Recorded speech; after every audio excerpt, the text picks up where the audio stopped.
Anything that gets you up and moving is going to be beneficial for you and improve the recovery of your knee. So let's get on the bike. Let's talk about just some of the real basics first. So hopefully the sound is still at a good level for you guys.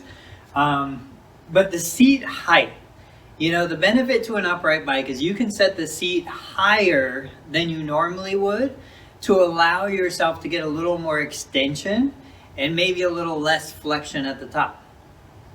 Let's pretend for a minute it's my right knee that has had the knee replacement.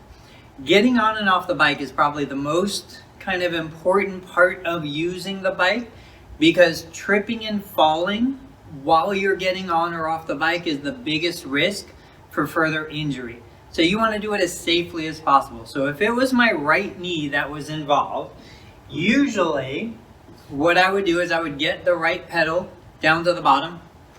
I'd come in from the left side. I would bring that surgical leg over, assuming I have the strength in the hip to do it.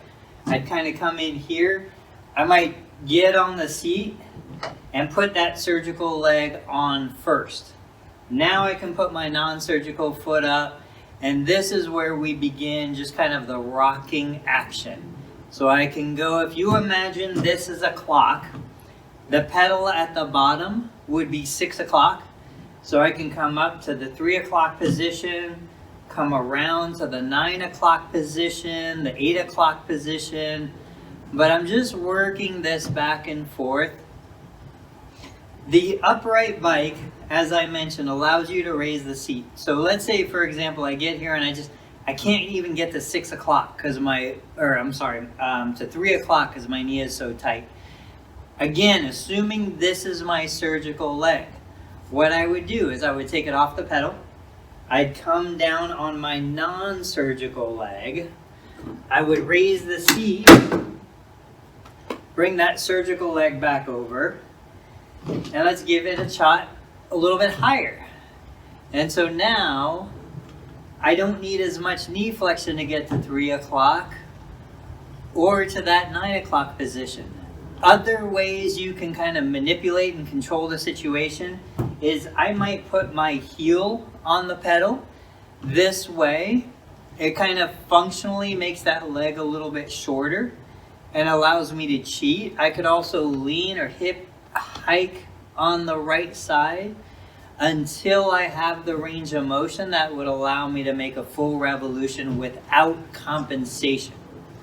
Now, some people report that it's easier to pedal backward when they're first gaining the range of motion. So there is no right or wrong. You just experiment, and if backward works better for you, you go backward.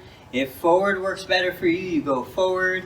You do whichever is going to produce the result that you're looking for without increasing the pain and the swelling.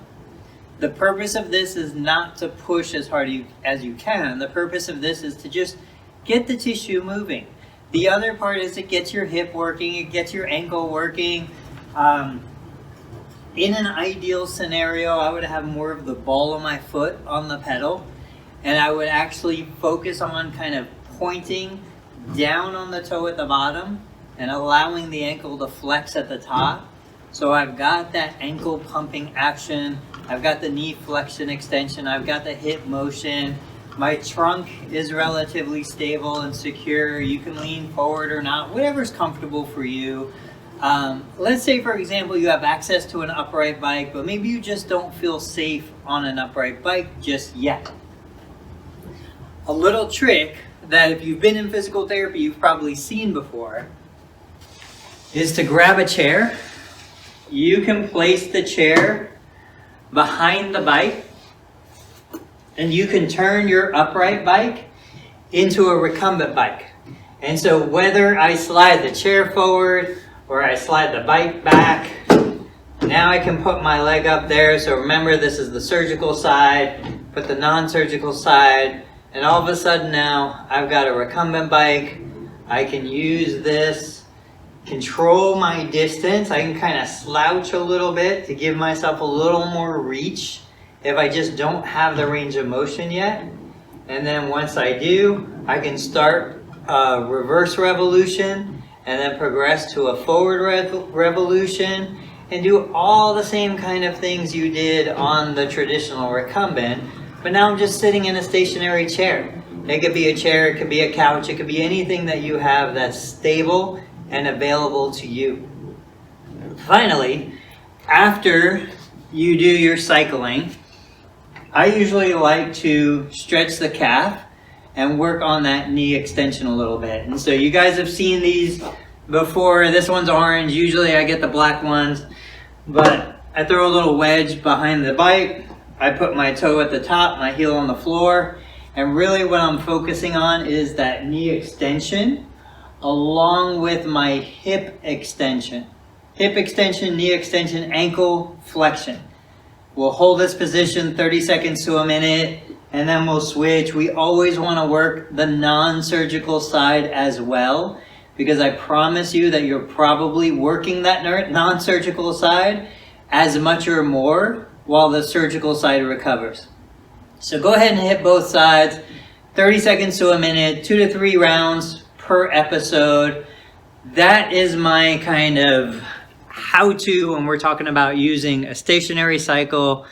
Again, if you want the video to the recumbent bike, look up above. That slider will come in. Otherwise, please post your questions as usual. I love the engagement and the interaction. If you give me questions, that gives me material to produce my next video. So subscribe, hit the notification bell. Guys, I'll catch you later. Thanks for watching.